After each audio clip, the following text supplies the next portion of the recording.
नमस्कार साथियों, आदाब, सत श्री अकाल, नमस्कार। मैं हूं देवेंद्र सिंह झाला और आज आप देख रहे हैं मेरे साथ एक ऐसी कहानी जो आपको सुनकर बेहद ही रोचक और रोमांचक लगेगी। दोस्तों, आज हम बात करने वाले हैं एक उत्तर प्रदेश के वाराणसी जिले के एक छोटे से बच्चे जिसका नाम था मुंशी प्रेमचंद, जिनका बचपन का नाम था धनपत राय।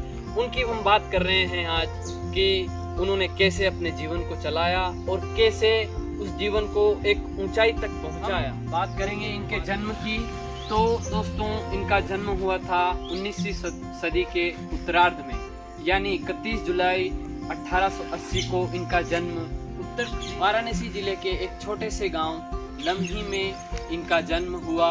और इनकी बचपन की अगर बात करें तो काफ़ी बदहाली में गुजरा था।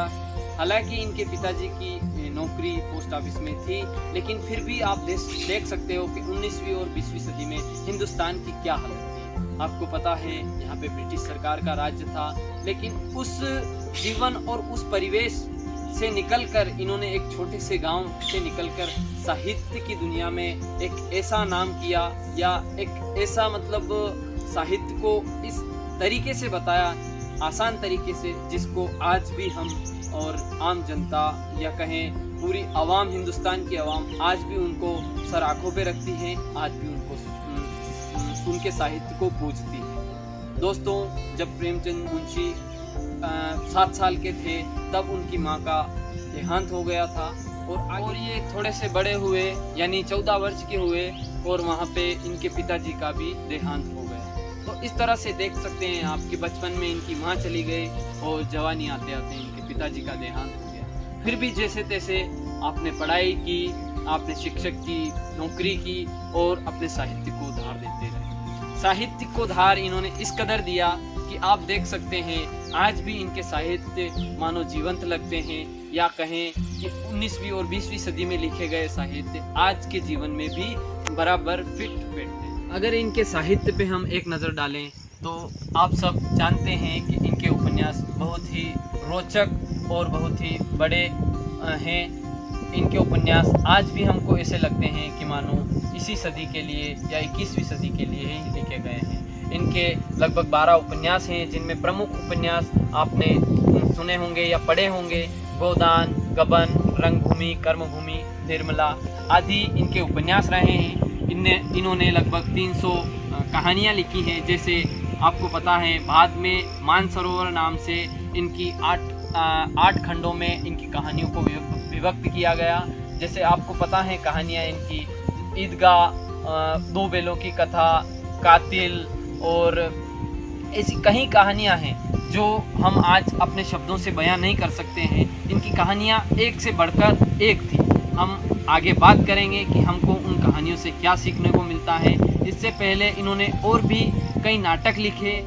तत्कालीन समय में इन्होंने कई पत्र पत्रिकाओं जैसे माधुरी और अनेक पत्रिकाएं निकाली। पत्र पत्रिकाओं के माध्यम से देश में एक आज़ादी की नई लहर चलाई। साहित्य के माध्यम से हिंदुस्तान की आवाम को जगाने की कोशिश की और बहुत हद तक मुंशी प्रेमचंद जी अपने इस कृत्य में सफलता मिली उनको, और जनता को बहुत कुछ जनता को सीखने को मिला। इन्होंने अपने साहित्य में तत्कालीन परिस्थितियों पर विचार किया और आवाम की जो दुविधाएं थी, जो दुख थे, उनको अपने शब्दों के माध्यम से अपने साहित्य में उतारा। अगर बात करें हम इनके एक उपन्यास की, गोदान की, तो किस तरह से इन्होंने उस गोदान उपन्यास में ज़मींदारी के बारे में बताया, किसानों की बदहाली पे बताया, किस तरह से एक होरी जो किसान रहता है उसके बारे में बताया कि एक गाय के लिए और एक बैल की जोड़ी के लिए भी किसान मोहताज रहते थे। खाने को दाने नहीं मिलते थे, लेकिन फिर भी जमींदारों के कर्ज उनको देने पड़ते थे। बच्चों की परवरिश एक तरफ और जमींदारी के कर्ज एक तरफ। इसी तरह हर उपन्यास में और हर नाटक और हर कहानी में आपको कुछ ना कुछ मिलेगा। इन्होंने इंसानियत को अपने साहित्य में इतना सुंदर चित्रण किया है कि उसका वर्णन हम आज भी अपने शब्दों में नहीं कर सकते। इंसानों के साथ साथ इन्होंने पशुओं को भी अपने साहित्य में जगह दी, जैसे 2 बैलों की कथा। दो बैलों की कथा जब हम पढ़ते हैं तो हीरा और मोती नाम के दो बैल मानो लगते हैं कि आज के ही हैं और मानो इंसान ही हैं। किस तरह से वो अपने मालिक से बिछड़ते हैं, फिर मिलते हैं और वापस अपने मालिक से जा मिलते हैं। देशभक्ति को इन्होंने अपने साहित्य में जगह दी और महिलाओं के अधिकारों की बात की, सामाजिक रूढ़ियों के बारे में इन्होंने अपने साहित्य में जगह दी। जैसे देशभक्ति की अगर बात करें तो आपने इनकी एक कातिल जो कहानी है वो पढ़ी होगी, अगर नहीं पढ़ी है तो आप एक बार ज़रूर पढ़िएगा कि किस तरह से एक धर्मवीर नाम का लड़का अपने देश प्रेम की अंधी भक्ति में अपनी माँ को मार देता है, अपनी माँ को उसी की बंदूक से या रिवॉल्वर से गोली लगा देता है। तो इस तरह से कुल मिला के बात यह है कि आपको मुंशी प्रेमचंद के साहित्य में सब कुछ मिलेगा। आपको कॉमेडी मिलेगी, आपको इमोशंस मिलेंगे, आपको गांव देहात की जो परिभाषा है, परिवेश है वो मिलेगा, आपको शहरों का रहन सहन मिलेगा, आपको नेताओं का भ्रष्टाचार, तत्कालीन समाज में क्या किसानों की हालत थी, क्या जमींदारी की व्यवस्था थी, सब कुछ मिलेगा।